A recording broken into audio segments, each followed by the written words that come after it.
Mpenzi mtazamaji wa simulizi tamu, basi leo hii tunaendelea na simulizi yetu kutokea pale tulipoishia. Lakini kabla hatujaendelea na sehemu ya tatu ya simulizi hii, basi ni vyema nikukumbushe uweze kusubscribe kwa kubonyeza alama ya kengele iliyo upande wa kulia, ili uwe wa kwanza basi kupata taarifa kila sehemu mpya inapotoka. Bila kupoteza wakati, tena tukaendelea na sehemu yetu ya tatu ya simulizi yetu hii nzuri inayokwenda kwa jina la Mapenzi ya Chumba Namba 9. Nilisimama kwa sekunde kadhaa nikitazama yule mwanaume akitembea kwa kasi kuelekea sehemu ya maegesho. Mwanga wa taa za ukutani ulinipa picha isiyo kamili, lakini niliona sura ya mtu mzima, labda miaka 40 hivi, mwenye mwili wa kazi na mwendo wa mtu mwenye maamuzi. Aliingia kwenye gari jeusi aina ya Toyota Crown, kisha akaondoka bila hata kuwasha taa za juu. Nikashusha pumzi ndefu, nikihisi kama mtu aliyevuruga ndoto ambayo nilikuwa nikiiota kwa tabasamu.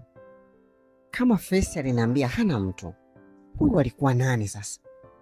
Nilijaribu kujipa sababu, labda alikuwa mteja tu, au mtu wa kazi, au ndugu, lakini moyo wangu haukushawishika kirahisi.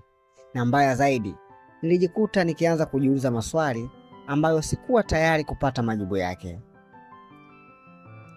Asubuhi yake nilijikuta nikiamka mapema siku hiyo. Niliamua kushuka kwenda kupumzika karibu na sehemu ya mapokezi. Bahati mbaya ama nzuri, Face hakuwepo. Alikuwa ni msichana mwingine mrefu, alijitambulisha kama Sabrina. Niliketi pale kwa zaidi ya dakika 40 nikifanya kama nasubiri barua au mgeni, lakini ukweli ni kwamba nilikuwa nasubiri macho ya Face, tabasamu lake na hata sauti yake. Wakati nataka kuondoka, nikamwona anatoka kwenye mlango wa ndani akiwa na jarada mikononi.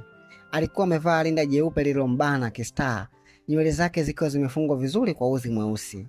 Aliniona kabla hata sijasema neno. "Brian, ulikuja?" Nikacheka. Ningekuwa wapi kama si hapa? Akanisogelea, akaegemea kidogo kaunta. "Samahani kwa jana, nilitakiwa kumaliza kazi fulani ya haraka." Nikamuuliza kwa makusudi, "Na yule jamaa je? Alikuja kukuletea hiyo kazi?" Face alitulia kwa sekunde 3 kabla hajacheka. "Huyo mtu ni mtu wa usalama wa hoteli. Alikuwa ananiletea taarifa za mfumo wa CCTV. Kuna tukio lililotokea eneo la nyuma jana usiku." Alijibu kwa utulivu, lakini macho yake yaligeuka sekunde moja tu kabla hajamaliza sentensi. Nilitabasamu kwa nje, lakini kwa ndani nilihisi kama kuna kitu anajificha nacho. "Kwa hiyo bado niko salama kuwa karibu na wewe?" Nikauliza kwa sauti ya kiungwana. Akaniangalia kwa macho yenye mng'ao wa ajabu. "Brian, ukikaa karibu sana na mimi, kuna hisia zitachafuka, na mimi sijui kama niko tayari kupambana nazo." Nilitaka kusema kitu, lakini kabla sijafumbua mdomo, simu yake ililia. Alipoangalia jina, alikunja uso ghafla, akasema kwa sauti ya chini, "Naomba nitoke kidogo."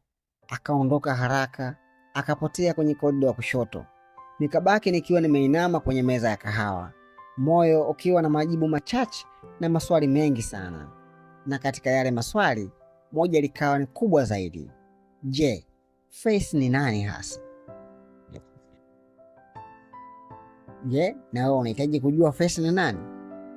Basi usikose kufuatilia kisa hiki katika sehemu inayofuata.